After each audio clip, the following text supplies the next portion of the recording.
اسلام بنانا یہ صرف خالق کائنات کا حق ہے. ساری کائنات میں مخلوقات میں افضل ترین ذات محمد مصطفیٰ صلی اللہ علیہ وسلم کی ہے، اور رب کعبہ کی قسم ہے اسلام بنانا ان کا بھی اختیار نہیں. وما ينطق عن الهوى ان هو الا وحی یوحى. وہ تو بات بھی نہیں کرتے جب تک اللہ کی وحی کا انتظار نہ کریں. ایک ایک بات میں اللہ کا انتظار ہوتا ہے. قرآن حکیم میں متعدد آیات آئی ہیں. وَيَسْأَلُونَكَ وَيَسْأَلُونَكَ وَيَسْأَلُونَكَ وَيَسْأَلُونَكَ عَنْ ذِي الْقَرْنَيْنِ. ان کو یہ جواب دو، آپ سے پوچھتے ہیں ان کو یہ جواب دو. وَيَسْأَلُونَكَ عَنِ الْمَحِيضِ. ان کو یہ جواب دو. وَيَسْأَلُونَكَ عَنِ الْأَهِلَّةِ وَيَسْأَلُونَكَ عَنْ ذِي الْقَرْنَيْنِ وَيَسْأَلُونَكَ مَاذَا يُنْفِقُونَ يَسْأَلُونَكَ عَنِ الْيَتَامَى. ان کو یہ جواب دو، ان کو یہ جواب دو. لوگ پوچھتے ہیں، آپ انتظار کرتے ہیں، رب اس کا جواب دیتا ہے، وہ آگے جا کر کے لوگوں کو بتاتے ہیں. بلغ ما انزل الیک من ربک.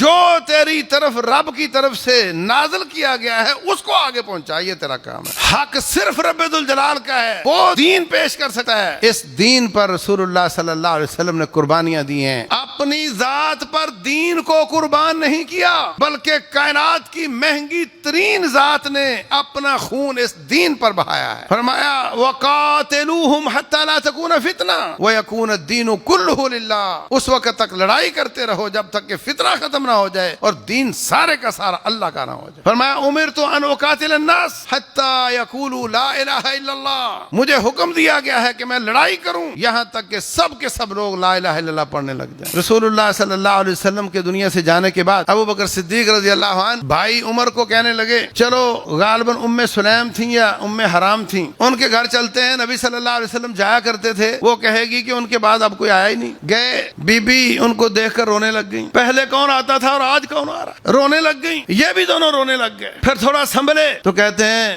آپ کیوں رو رہی ہیں؟ ہمارے پاس تو نبی صلی اللہ علیہ وسلم تکلیفوں میں تھے، چٹائی کے اوپر بستر نہیں تھا اور جو کی روٹی ملتی تھی وہ بھی روزانہ نہیں، اور رب ذوالجلال نے تو ان کے بڑے سب سے اعلیٰ پروٹوکول بنائے ہوئے ہیں. وہ وہاں خوش ہیں تو ہمیں بھی پریشان نہیں ہونا چاہیے. آگے سے بی بی نے کیا جواب دیا؟ کہتی ہے مجھے نبی صلی اللہ علیہ وسلم کے جانے کا غم نہیں، مجھے غم اس بات کا ہے کہ ان کی وجہ سے جو جبریل آتے تھے اب نہیں آئے.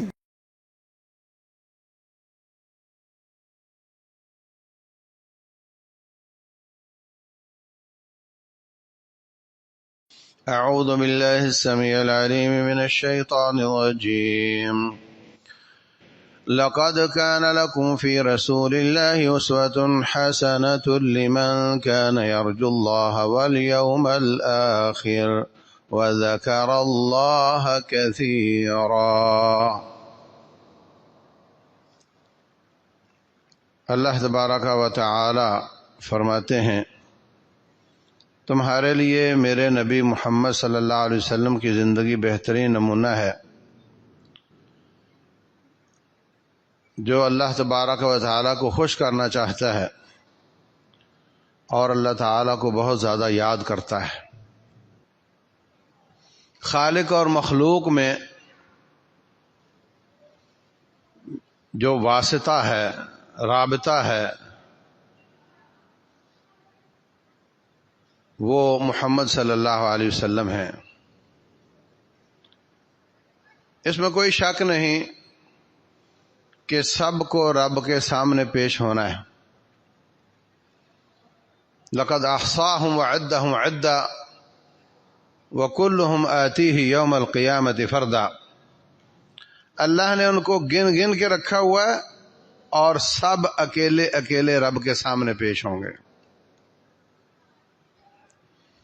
اللہ تبارک و تعالی ہم سے پوچھے گا کیا کر کے آئے ہو؟ اگر ہم وہ کام کر کر گئے جو اللہ کو پسند ہی نہیں تھے تو فیل ہو جائیں گے. ایک شخص بنگلو بنواتا ہے، میری کوٹھی بن رہی ہے بھائی، نقشہ نویس نے پوری ٹیم کے ساتھ 2-3 مہینے محنت کی اور اس کا پورا نقشہ بنایا. کھڑکی ادھر ہوگی، دروازہ ادھر ہوگا، وینٹیلیشن ادھر ہوگی، روشنی یہاں سے آئے گی، ہوا یہاں سے آئے گی، بجلی یہاں سے گزرے گی. انٹرنیٹ کی تار یہاں سے گزرے گی، پانی یہاں سے آئے گا، گیس یہاں سے آئے گی، ہر شے کی محنت کی، اور جب وہ نقشہ بن کر تیار ہو کر آیا اور مالک اپنی بیوی بچوں میں لے کر اس کو بیٹھا کہ یہ ہمارا گھر بننے والا ہے، اگر اس کی بیوی نے کہہ دیا کہ نہیں مجھے تو پسند نہیں آیا، اور صاحب نے بھی جا کر انجینئر صاحب کو، آرکیٹیکٹ کو کہہ دیا جی ہمیں پسند نہیں آیا، کیا کرے گا؟ کہہ سکتا ہے کہ میں نے 3 مہینے محنت کی، تم نے بڑی آسانی سے کہہ دیا پسند نہیں آیا، کہہ سکتا ہے؟ کیا نوکر نخرہ کر سکتا ہے؟ کچھ نہیں کہہ سکتا سوائے اس کے کہ جی آپ مجھے پھر بتا دیں کس طرح کا آپ کو پسند ہے، میں دوبارہ بنا دیتا ہوں۔ اور اگر ہم اپنے اعمال لے کر رب ذوالجلال کے دربار میں جائیں، اور وہ تو مالک ہے، یہاں تو نوکر تھا، وہ مالک ہے، وہ کہہ دے کہ میرے بندے تیری کرتوتیں مجھے پسند نہیں آئیں، اس نے بڑے سجدے کیے ہوں، اس نے بڑا مال بہایا ہو، اس نے راتوں کا قیام کیا ہو، گدھے گھوڑے سجا سجا کر کے پیسہ لگایا ہو، اور مالک کہہ دے کہ تیرے یہ اعمال مجھے پسند نہیں آئے، کیا کہہ سکتے ہو کہ اللہ پھر مجھے بتا دے کس طرح کے پسند ہیں، میں دوبارہ کر کے آتا ہوں؟ کیا دوبارہ واپسی ہوگی؟ وَلَوْ تَرَىٰ إِذِ الظَّالِمُونَ مَوْقُوفُونَ عِندَ رَبِّهِمْ، کاش آپ دیکھیں کہ جب ظالم رب کے سامنے مجرم بن کر کھڑے ہوں گے۔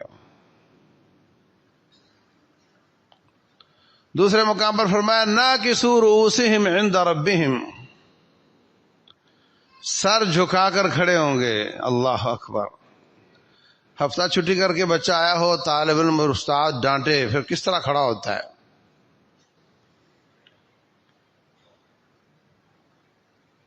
ناکسوا رؤوسہم عند ربہم، رب کے سامنے سر جھکا کر کھڑے ہوں گے۔ ربنا ابصرنا وسمعنا فارجعنا نعمل صالحا انا موقنون، یا اللہ تیرے طالب علم ہمیں تیرا قرآن سناتے تھے مگر ہمیں کوئی یقین نہیں آتا تھا، اب اپنی آنکھوں سے دیکھ کر یقین آ گیا ہے۔ سمعنا ابصرنا، آنکھوں سے دیکھ لیا، وسمعنا، کانوں سے سن لیا، واقعتاً تو نے دوبارہ اٹھا لیا، واقعتاً یہ جہنم دہک رہی ہے، یہ جنت مہک رہی ہے، جو بتایا جاتا تھا وہ بالکل درست نکلا، اپنی آنکھوں سے اپنے کانوں سے سن کر اب ہمیں یقین آ گیا ہے۔ فرجعنا نعمل صالحا، واپس لوٹا دے، سپلیمنٹری میں اپیئر ہوں گے اور پیپر پاس کر کے آئیں گے۔ جواب آئے گا اس امتحان کی سپلی نہیں ہوتی۔ اگر پاکستان کی یونیورسٹیاں یہ اعلان کر دیں نا کہ کسی طالب علم کی کوئی سپلی نہیں ہوگی، جو فیل ہو گیا ہمیشہ کے لیے فیل ہوگا، قبول کرو گے؟ طالب علم احتجاج کریں گے، وہ شیشے توڑ دیں گے، گاڑیاں توڑ دیں گے، یہ کیا ہوا؟ فیل ہو گیا تو دوبارہ نہیں آ سکتا۔ حالانکہ اس پیپر میں فیل ہونے والے کا کوئی خاصا نقصان نہیں ہوتا، کئی بار ہماری یونیورسٹیوں کا فیل سیٹ ہوتا ہے اور پاس اسی کا نوکر ہوتا ہے۔ اس امتحان کا فیل کوئی اتنا بڑا نقصان نہیں۔ قل ان الخاسرین الذین خسروا انفسهم واہلیہم یوم القیامہ، حقیقی ناکام اور فیل وہ ہے جو اس جہان میں رب کے امتحان میں فیل ہو گیا، اس کی کوئی سپلیمنٹری نہیں ہے۔ فرجعنا نعمل صالحا انا موقنون، ہمیں واپس لوٹا دے، بڑے اچھے کام کر کے آئیں گے، ہمیں اب یقین آ گیا ہے۔ رب ذوالجلال پکڑے گا، چولہے میں ڈال دے گا. پھر وہاں جا کر کہیں گے، وہاں جا کر بھی کہیں گے، نکلنے کی کوشش بھی کریں گے. کلما ارادوا ان یخرجوا منها اعیدوا فیها، جب بھی نکلنے کا ارادہ کریں گے ان کو واپس کر دیا جائے گا. پھر کہیں گے ربنا غلبت علینا شقوتنا وکنا قوما ضالین، یا اللہ بدبختی غالب آ گئی، سستی ہو گئی، کوتاہی ہو گئی، ہم بڑے گمراہ ہو گئے. ربنا اخرجنا منها، یا اللہ ایک بار نکال کر دیکھ، واپس دنیا میں لوٹا دے. فإن عدنا فإنا ظالمون، اگر وہی کام دوبارہ کر کے آئے تو پھر جو چاہے سزا دے لینا. جواب آئے گا قال اخسئوا فيها ولا تكلمون، جاؤ ذلیل ہو جاؤ، میں رب تم سے بات نہیں کرنا چاہتا. انه كان فريق من عبادي يقولون، تمہارے ایک محلے میں رہتے تھے، تمہارے ہی رشتہ دار تھے جو میری طاعت اور فرما برداری کیا کرتے تھے اور تم ان کو مذاق کیا کرتے تھے. آؤ دیکھو آج ہم نے ان کو کیا پروٹوکول دیا ہے. تو میرے عزیز بھائیوں، وہاں جا کر جو کہو گے کہ ہمیں معلوم نہیں پتہ نہیں چل سکا، معلوم نہیں ہو سکا کہ آپ کن کن کاموں سے خوش ہوتے ہو، ورنہ ہم وہ کر کے آتے. آج زندہ ہیں اور نبی صلی اللہ علیہ وسلم کی سیرت ہمارے لیے نمونہ ہے. وہ بتاتے ہیں آپ کو کہ تمہارے رب کو کون کون سے کام پسند ہیں اور کون کون سے کام پسند نہیں ہیں. وہ معراج کر کے آئے ہیں، ان کے پاس وحی آتی ہے، ان کو رب بتاتا ہے کہ میں کن کاموں سے خوش ہوتا ہوں، میں کن کاموں سے ناراض ہوتا ہوں. رب ذوالجلال نے ان کو بتا رکھا ہے، وہ ہمیں بتاتے ہیں. اب خوش بختی یہ ہے، کامیابی یہ ہے کہ رسول اللہ صلی اللہ علیہ وسلم کی سیرت پر عمل کیا جائے، ان کے بتائے ہوئے کاموں کو کیا جائے، ان کے منع کیے ہوئے کاموں سے باز آیا جائے. ورنہ جو ایسے جواب پیپر میں لکھتا ہے جس کا سوال ہی نہ آیا ہو، اس پر ایک لمبی لکیر مار دی جاتی ہے، اس کا کوئی فائدہ نہیں ہوتا. دیکھو حلال اور حرام کا قاعدہ یہ ہے کہ جس کے حرام کی دلیل نہ ہو وہ سب حلال ہوتے ہیں. اب کوئی پوچھے بھینس کے حلال ہونے کی کیا دلیل ہے؟ بھینس کا گوشت حلال ہے، دلیل کیا ہے؟ اس کی دلیل یہ ہے کہ اس کو رب نے حرام نہیں کیا. حرام بہت زیادہ نہیں تھیں، تھوڑی چیزیں تھیں، اس لیے اللہ نے حرام بتا دیں. حلال بہت زیادہ چیزیں تھیں، اللہ نے ان کا تذکرہ نہیں کیا زیادہ، اس لیے جو حرام نہ ہو وہ سب حلال ہیں. لیکن عبادات کا قانون یہ ہے کہ جس عبادت کی دلیل نہ ہو وہ عبادت نہیں. حلال حرام میں ہم کہہ سکتے ہیں کہ چونکہ اس کے حرام کی کوئی دلیل نہیں اس لیے یہ حلال ہے. عبادات میں ہم یہ نہیں کہہ سکتے کہ اس کی منع کی کوئی دلیل نہیں لہذا یہ عبادت جائز ہے. حلال حرام میں کہہ سکتے ہیں کہ اس سے منع کی کوئی دلیل نہیں تو یہ جائز ہے. عبادات میں نہیں کہہ سکتے کہ اس سے منع کی کوئی دلیل نہیں لہذا یہ جائز ہے. عبادت کے ہونے کی دلیل چاہیے ہوتی ہے. کوئی کہے ظہر کی 5 رکعتیں ہوتی ہیں اور فضائل بیان کرے کہ اس میں بھی فاتحہ ہے، اس میں بھی سورت پڑھنی ہے، اس میں بھی سبحان ربی الاعلیٰ ہے، کیا برا ہے؟ اس میں کیا حرج ہے؟ یہ نہیں چلے گی. ہم کہیں گے کہ اس کے کرنے کی دلیل دو. وہ کہتا ہے اس سے منع کی دلیل لاؤ. عبادات میں منع کی دلیل نہیں چلتی بلکہ کرنے کی دلیل ہونی چاہیے ہوتی ہے، کیونکہ جس عبادت کو رب عبادت نہ قرار دے وہ تو کراس لگا دے گا۔ ہمارے دماغ کے مطابق وہ کتنی بھی اچھی چیز ہو، جو اس نے نہیں بتائی وہ عبادت نہیں۔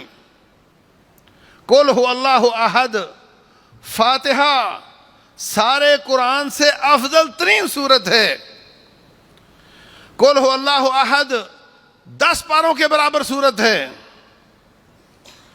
اور فاتحہ اس سے بھی افضل ہے، مگر کوئی سبحان ربی الاعلیٰ کی جگہ پہ فاتحہ پڑھے گا تو اس کی عبادت قبول نہیں ہوگی۔ وہ یہ نہیں کہہ سکتا یا اس کا یہ کہا ہوا قبول نہیں ہوگا کہ یہ اتنی عظیم اور اتنی فضیلت والی صورت ہے، میں نے پڑھ لی تو اس میں کیا حرج ہے۔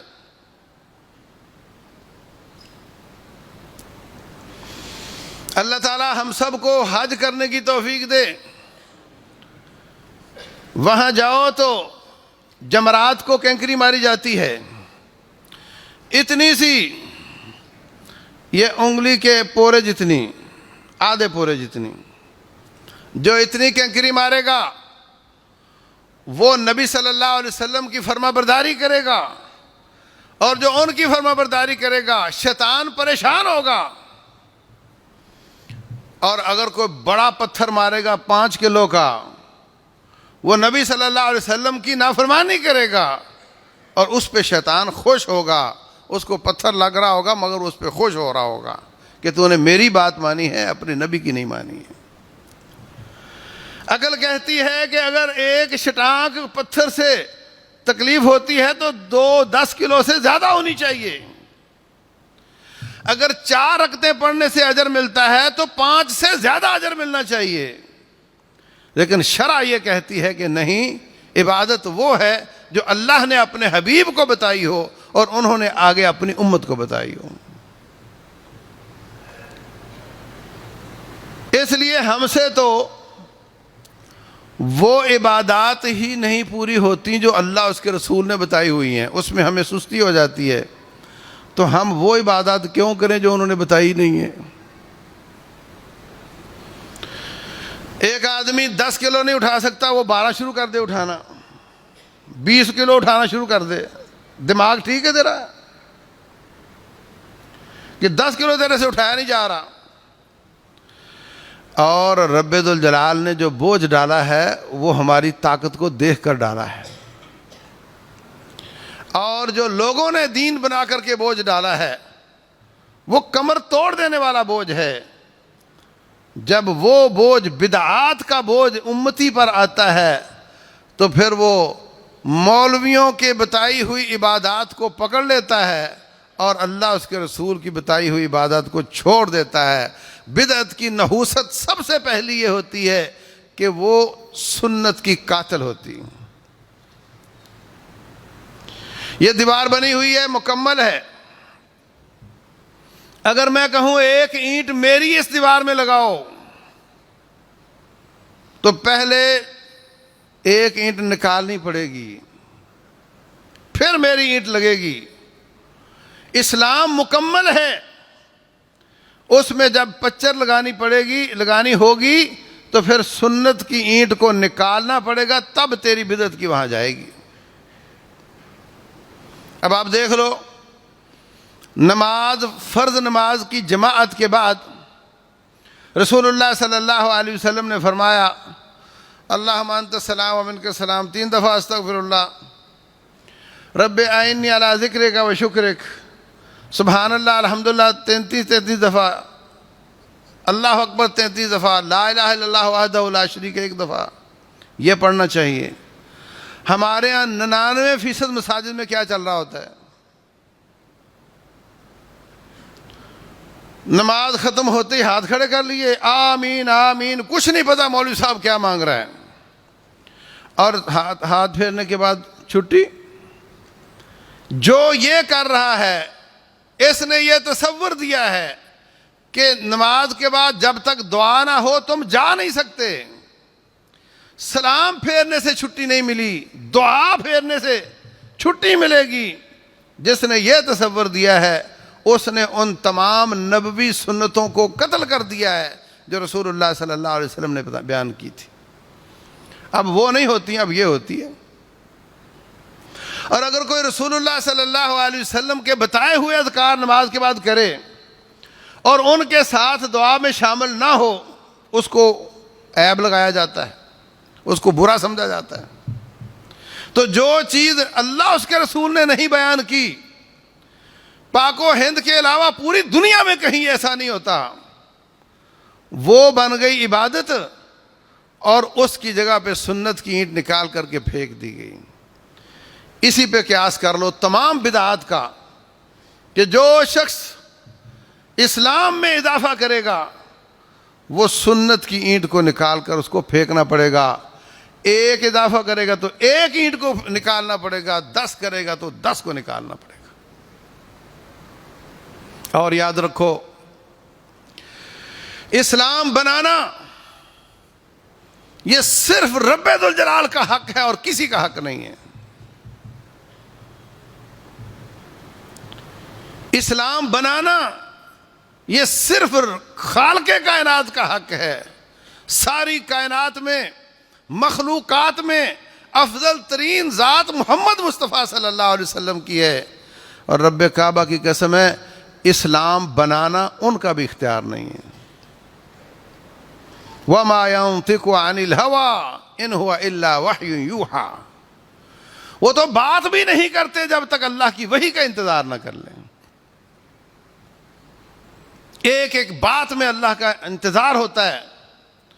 قرآن حکیم میں متعدد آیات آئی ہیں، وَيَسْأَلُونَكَ وَيَسْأَلُونَكَ وَيَسْأَلُونَكَ وَيَسْأَلُونَكَ عَنْ ذِي الْقَرْنَيْنِ. ان کو یہ جواب دو، آپ سے پوچھتے ہیں ان کو یہ جواب دو. وَيَسْأَلُونَكَ عَنِ الْمَحِيضِ. ان کو یہ جواب دو. وَيَسْأَلُونَكَ عَنِ الْأَهِلَّةِ وَيَسْأَلُونَكَ عَنْ ذِي الْقَرْنَيْنِ وَيَسْأَلُونَكَ مَاذَا يُنْفِقُونَ يَسْأَلُونَكَ عَنِ الْيَتَامَى. ان کو یہ جواب دو، ان کو یہ جواب دو. لوگ پوچھتے ہیں، آپ انتظار کرتے ہیں، رب اس کا جواب دیتا ہے، وہ آگے جا کر کے لوگوں کو بتاتے ہیں. اپنی طرف سے اضافہ نہیں کرتے، اپنی طرف سے اسلام نہیں بناتے. بلغ ما انزل الیک من ربک. جو تیری طرف رب کی طرف سے نازل کیا گیا ہے اس کو آگے پہنچا، یہ تیرا کام ہے. اسلام بنانا تیرا کام نہیں ہے، یہ صرف رب ذوالجلال کا حق ہے. اللہ اکبر.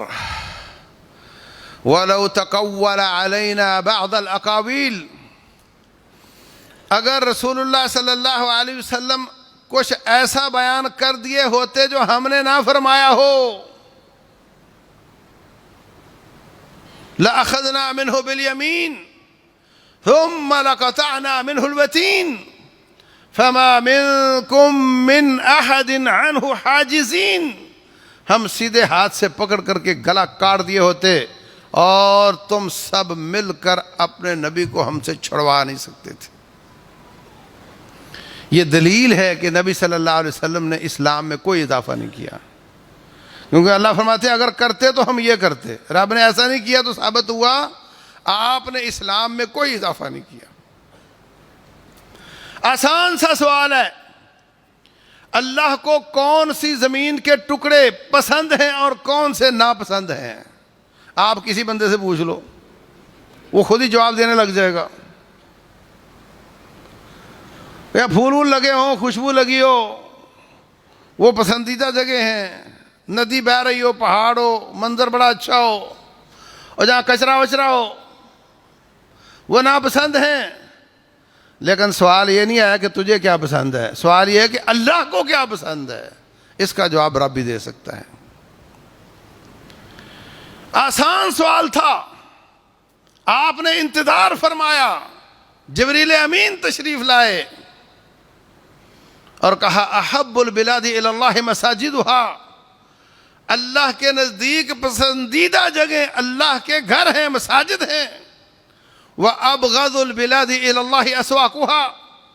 اور اللہ کے نزدیک سب سے ناپسندیدہ جگہ بازار اور دکانیں ہیں. ہم کہاں زیادہ بیٹھنا پسند کرتے ہیں، مسجد میں یا دکان میں؟ مسجد میں آئیں گے آخری رکعت میں اور بھاگیں گے سب سے پہلے کہ زیادہ وقت میرا دکان پر گزرے تاکہ زیادہ کمائی ہو. لیکن رب ذوالجلال فرماتے ہیں معاملہ اس کے برعکس ہے. تفرغ لعبادتی، میری عبادت کو زیادہ وقت دے. املأ صدرک غنى، میں تجھے غنی کر دوں گا. واسد فقرک، تیری فقیری دور کر دوں گا. اور اگر تو نے ایسا نہ کیا، رب کا حق دنیا والوں کو دے دیا، ایک جاب نہیں 2 جاب کرنی ہے، 3 کرنی ہے تاکہ میرے نخرے پورے ہوں، تو پھر سن، املأ یدک شغلا، میں تجھے مصروفیت کا عذاب دوں گا. ولا اسد فقرک، لیکن تیری بھوک نہیں نکلے گی، تیری فقیری دور نہیں ہوگی. اللہ اکبر. چھوٹا سا آسان سا سوال تھا. رسول اللہ صلی اللہ علیہ وسلم نے انتظار کیا، آسمان سے جواب آیا تو آپ نے جواب دیا. ایک معاملہ ایسا ہوا کہ آپ نے یہ سمجھا کہ یہ میری ذات کا مسئلہ ہے. شہد آپ کھاتے تھے حضرت زینب کے گھر، ام المومنین رضی اللہ عنہا. 2 بیویوں نے کہا آپ سے مغافیر بوٹی کی شان آ رہی ہے، سمیل آ رہی ہے. آپ نے فرمایا آج کے بعد شہد نہیں کھاؤں گا. میرا معاملہ ہے، میں کوئی چیز کو پسند ہوتی ہے، کوئی سالن، کوئی سبزی، کوئی پسند نہیں ہوتی. فرمایا میں نہیں کھاؤں گا، امت کو منع نہیں کیا. آسمان سے وحی آ گئی، یا ایھا النبی لم تحرم ما احل اللہ لک. اے نبی، جو میں نے حلال کیا ہے وہ آپ حرام کیوں کرتے ہیں؟ یہ میرا کام ہے، شریعت سازی میرا کام ہے، آپ کا کام تبلیغ کرنا ہے. جو رب ذوالجلال نے بطور قرآن نازل کیا وہ نبی صلی اللہ علیہ وسلم نے بطور قرآن امت کو دیا، اور جو رب نے بطور سنت نازل کیا اس کو نبی صلی اللہ علیہ وسلم نے بطور سنت امت کو دیا. چہرہ انور ایک ہے، ہونٹ مبارک ایک ہے، زبان مبارک ایک ہے، اسی سے ہی قرآن نکلا، ہم نے مان لیا. اسی سے ہی سنت نکلی، ہم نے مان لی. وہ بھی رب کی وحی ہے، یہ بھی رب کی وحی ہے. جیسے جیسے آسمان سے آئی آپ نے ہم تک پہنچائی، ہم نے اس کو مان لیا. مگر یہ یاد رکھو کہ وہ ساری کی ساری رب کی وحی ہے. وما ينطق عن الهوى ان هو الا وحی یوحى. آپ اپنی مرضی سے بات نہیں کرتے، جو بات ہوتی ہے وہ اللہ کی وحی کے ساتھ ہوتی ہے. آپ کی 4 حیثیتیں ہیں کم از کم. ایک حیثیت ہے بطور آدم زادہ انسان، اس میں آپ کھانا بھوک لگی ہو اور کھانا پڑا ہو اور آپ رب سے پوچھیں جی کھانا کھاؤں نہیں کھاؤں. گرمی لگ رہی ہو تو قمیص اتاروں نہیں اتاروں. اس میں اللہ نے آپ کو اپنی مرضی کا اختیار دیا ہے. اس میں وحی نازل ہونے کا انتظار نہیں کرنا. دوسری حیثیت آپ کی ایک امیر المومنین کی حیثیت ہے. اس میں فرمایا وَشَاوِرْهُمْ فِي الْأَمْرِ، لوگوں سے مشورے کر کے فیصلے کرتے چلے جاؤ. جہاد پر کب جانا ہے، ڈیٹ کون سی ہونی چاہیے، مشورہ کر لو. کہاں جا کر پڑاؤ ڈالنا ہے، کہاں نہیں ڈالنا ہے، مشورہ کر لو. کس کو امیر بنانا ہے قافلے کا، کس کو نہیں بنانا، مشورہ کر لو. آپ کی اس حیثیت میں اللہ فرماتے ہیں وَشَاوِرْهُمْ فِي الْأَمْرِ، ان سے مشورہ کر کے فیصلے کر لو. تیسری حیثیت آپ کی بطور قاضی ہے. قاضی میں دلائل سے بات ہوگی، شواہد سے بات ہوگی، ایویڈنس سے بات ہوگی. اگر قاضی نے اپنی آنکھوں سے کسی کو چوری کرتے دیکھا ہو مگر گواہ کوئی نہ ہو, وہی کیس اس کے پاس آ جائے, گواہ کوئی نہ ہو, وہ یہ نہیں کہہ سکتا بالکل اسی نے کی ہے, میں نے تو خود دیکھا ہے. وہ اس کے خلاف فیصلہ نہیں دے سکتا, گواہوں کی روشنی میں کرے گا. گواہ کیا تقاضا کرتے ہیں وہی فیصلہ ہوگا. اس میں آپ کو حکم ہے کہ آپ نے گواہ دلیل اس کے مطابق فیصلے کرنے ہیں, وہی نہیں آئے گی,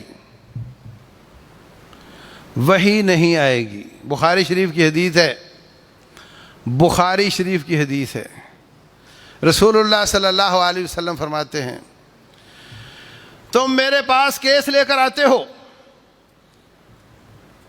کسی کا پلاٹ ہے, رجسٹری تو ہوتی نہیں تھی, آج ہوتی ہے تو وہ بھی جعلی ہو جاتی ہے. اس وقت تو اتنا ہی تھا, 2 بندے گواہ ہیں کہ یہ پلاٹ میرا ہے, یہی رجسٹری تھی, یہی انتقال تھا.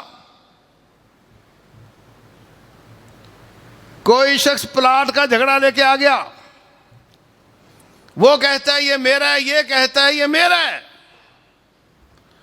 فرمایا انکم لتختصمون الی, تم میرے پاس کیس لے کر آتے ہو, اور بعض لوگ اپنی بات کو بنا کر پیش کرنے کی مہارت رکھتے ہیں. دوسرا آدمی سچا بھی ہے مگر بات کرنے کا ڈھنگ اس کو نہیں آتا. اگر ظاہری کیفیت دیکھ کر, بات سن کر, دلائل سن کر, ایک سچا ہے وہ بول ہی نہیں سکا, ایک جھوٹا ہے وہ جھوٹے گواہ لے آیا. فرمایا اگر میں شواہد کی روشنی میں کسی کے حق میں پلاٹ کا فیصلہ کر دوں اور وہ اس کا نہ ہو تو وہ اس لیے نہ قبول کر لے کہ جی پہلے تو میرا نہیں تھا, اب تو نبی صلی اللہ علیہ وسلم کا فیصلہ میرے حق میں آ گیا ہے, پہلے وہ میرا نہیں بھی تھا تب بھی میرا ہو گیا. کہا وہ اس لیے میرے فیصلے کی وجہ سے اس کا نہیں ہو جائے گا. انما اقطع له قطعة من النار, میں اس کے لیے آگ کا ٹکڑا کاٹ کر دے رہا ہوں. میرے فیصلے کے باوجود وہ نہ لے, کیونکہ میں نے فیصلہ کرنا ہے دلائل اور گواہیوں کے حساب سے. میرا فیصلہ اس کے حرام کو حلال نہیں کرے گا. کئی لوگ مفتیوں کے فتوے سے حلال کو حرام کر رہے ہوتے ہیں, حرام کو حلال کر رہے ہوتے ہیں. بینکار اچھی طرح سمجھتا ہے کہ یہ اسکیم سود کی ہے اور پیچھے سے سارے بینک نظام سود کا ہے, اور آگے اس کا سرفس تھوڑا اچھا کیا گیا ہے, عربی نام رکھے گئے ہیں, ہے یہ سارا سسٹم سودی. وہ کہتا ہے مجھے کیا, مفتی صاحب کا فتویٰ ہے, وہ جانے, اس کا رب جانے. اس کا دل بتاتا ہے کہ یہ غلط ہے. وہ بینک میں کام کرتا ہے, اس کو پتہ ہے اندر کی ساری کہانی کا پتہ ہے, مگر وہ مفتی صاحب کے کندھے پہ رکھ کر چلا دیتا ہے. وہ سمجھتا ہے کہ یہ جانے, اس کا رب جانے. نہیں نہیں, ایسا نہیں ہے. فتوے سے, فیصلے سے حقیقت نہیں بدلتی ہے. نبی صلی اللہ علیہ وسلم کا فتویٰ اور فیصلہ ہے, اور وہ فرما رہے ہیں میں اس کے لیے آگ کا ٹکڑا کاٹ کر دے رہا ہوں. اور چوتھی حیثیت رسول اللہ صلی اللہ علیہ وسلم کی وہ ہے آپ کا نبی اور رسول ہونا, امام الانبیاء ہونا, خاتم النبیین ہونا, سید الرسل ہونا, سید ولد آدم ہونا. اس حیثیت میں وما ينطق عن الهوى ان هو الا وحی یوحى, آپ چھوٹی چھوٹی بات میں بھی انتظار کرتے ہیں, جب تک رب کی وحی نہ آ جائے آپ زبان کو حرکت نہیں دیتے, کیونکہ یہ شریعت سازی والی بات ہے. آپ کا بطور قاضی ہونا بھی ہمارے لیے اسوۃ حسنہ ہے, واجب تقلید ہے. آپ کا بطور حکمران ہونا بھی ہمارے لیے واجب التقلید ہے. آپ کی ذاتی حیثیت بھی ہمارے لیے سنت کا درجہ رکھتی ہے, وہ الگ بات ہے.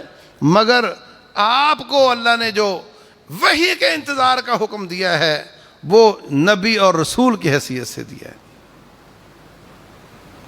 آپ کی نبوت اور رسالت کے حساب سے دیا ہے.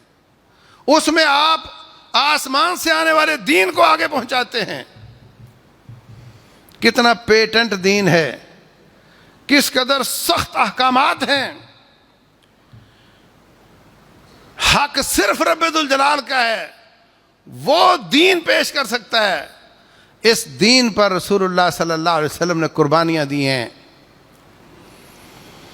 اپنی ذات پر دین کو قربان نہیں کیا، بلکہ کائنات کی مہنگی ترین ذات نے اپنا خون اس دین پر بہایا ہے.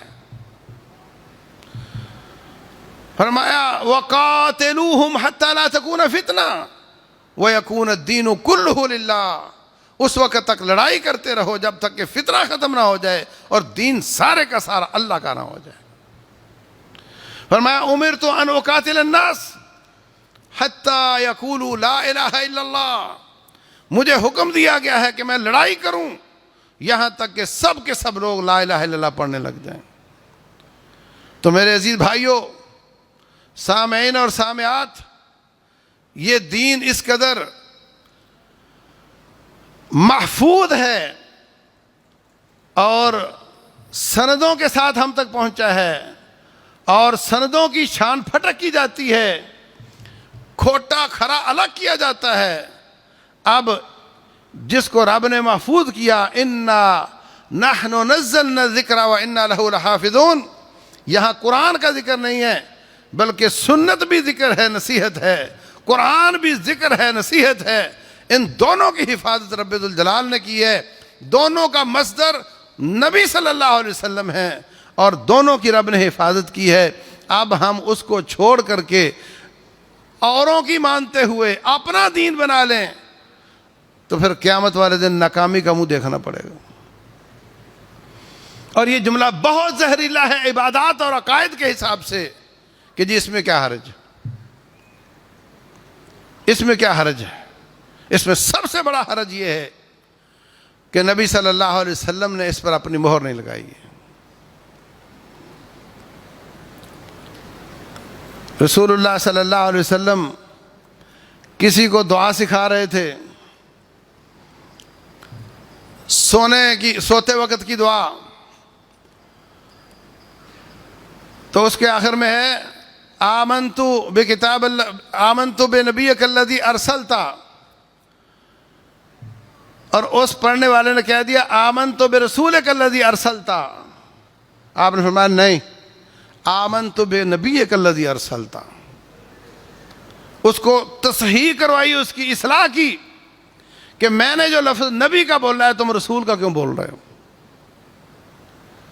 حالانکہ نبی رسول کا معنی قریب قریب ہوتا ہے. تو اس لیے وہ دنیا کا سب سے بڑا مجرم ہے جو اللہ کے دین میں نقب لگاتا ہے، اللہ کے دین میں اضافہ کرتا ہے. یہ جو درود سپیکر میں جمعہ کے بعد پڑھا جاتا ہے یہ فیصل آباد میں بنا تھا. یہ بدعت پہلے جو یہ کنڈے اور چھوٹے چھوٹے وہ والی، یہ ہمارے بچپن میں کہتے تھے ستاروں کی روشنی میں ہو سکتی ہے، دن کی روشنی میں نہیں ہو سکتی. اب کہتے نہیں دن کی وقت بھی ہو سکتی ہے. اور ایک سے ایک آپ کے دیکھتے دیکھتے نئی چیزیں آ گئی ہیں جس پر عمل کیا جاتا ہے. کوئی جا کے قبرستان میں اذانیں کہتا ہے، کوئی وہاں جا کر کے مختلف قسم کے فنکشن کرتا ہے، اور کوئی میت کو دفن کرنے کے بعد اس کو چیٹنگ کرواتا ہے. یہ جواب دو، یہ جواب دو، کھڑا جناب اور اس کو بتا رہا ہے یہ جواب دو. عجیب و غریب صورتحال ہے. اور ابھی آ رہا دن رسول اللہ صلی اللہ علیہ وسلم کی پیدائش کی خوشی امتی کو ہر سال ہوتی ہے، ہر مہینہ ہوتی ہے، ہر ہفتہ ہوتی ہے، ہر دن اور ہر گھنٹہ ہوتی ہے. وہ سال میں ایک دفعہ نہیں ہوتی. رسول اللہ صلی اللہ علیہ وسلم سے پوچھا گیا آپ پیر والے دن کا روزہ کیوں رکھتے ہیں؟ آپ نے فرمایا اس دن میں پیدا ہوا تھا، اس دن میں پیدا ہوا تھا. آپ اس دن کا روزہ رکھتے تھے، ساری قوم ہر پیر کا روزہ رکھے کوئی اعتراض نہیں کرے گا۔ آپ عاشورے کا روزہ رکھتے تھے، کسی نے پوچھا یہودیوں سے تم کیوں رکھتے ہو؟ کہا اس دن ہمیں اللہ نے آزادی دی تھی، تو ہم اس جشن کو روزے کے ساتھ مناتے ہیں۔ دونوں حدیثوں سے ثابت ہوا خوشی روزے کے ساتھ منائی جاتی، یا زیادہ کھا کر منائی جاتی ہے، اوور ایٹنگ کے ساتھ منائی جاتی ہے۔ تو میرے عزیز بھائیوں، کوئی ایسا کام جو باقی دنوں میں آپ نہیں کرتے ان دنوں میں نہیں کرنا چاہیے۔ روٹین میں رہو، جتنے لوگ جو بھی کریں، آپ کو خوشی ہے تو سیرت کو مطالعہ کرو، اپنے مسجدوں میں کتاب سیرت کی کھول کر اس کو پڑھا کرو، ایک دن نہیں روزانہ پڑھا کرو۔ آپ کی سیرت کی ضرورت ایک دن نہیں ہوتی، سارا سال ہوتی، سارا سال سیرت کو پڑھو۔ آپ کو خوشی ہے تو آپ ان کی سنتوں پر عمل کرو۔ رسول اللہ صلی اللہ علیہ وسلم کے دنیا سے جانے کے بعد ابو بکر صدیق رضی اللہ عنہ بھائی عمر کو کہنے لگے چلو، غالباً ام سلیم تھیں یا ام حرام تھیں، ان کے گھر چلتے ہیں، نبی صلی اللہ علیہ وسلم جایا کرتے تھے، وہ کہے گی کہ ان کے بعد اب کوئی آیا ہی نہیں۔ گئے، بی بی ان کو دیکھ کر رونے لگ گئیں، پہلے کون آتا تھا اور آج کون آ رہا ہے، رونے لگ گئیں۔ یہ بھی دونوں رونے لگ گئے، پھر تھوڑا سنبھلے تو کہتے ہیں آپ کیوں رو رہی ہیں؟ ہمارے پاس تو نبی صلی اللہ علیہ وسلم تکلیفوں میں تھے، چٹائی کے اوپر بستر نہیں تھا، اور جو کی روٹی ملتی تھی وہ بھی روزانہ نہیں، اور رب ذوالجلال نے تو ان کے بڑے سب سے اعلیٰ پروٹوکول بنائے ہوئے ہیں، وہ وہاں خوش ہیں تو ہمیں بھی پریشان نہیں ہونا چاہیے۔ آگے سے بی بی نے کیا جواب دیا؟ کہتی ہے مجھے نبی صلی اللہ علیہ وسلم کے جانے کا غم نہیں، مجھے غم اس بات کا ہے کہ ان کی وجہ سے جو جبریل آتے تھے اب نہیں آئیں گے،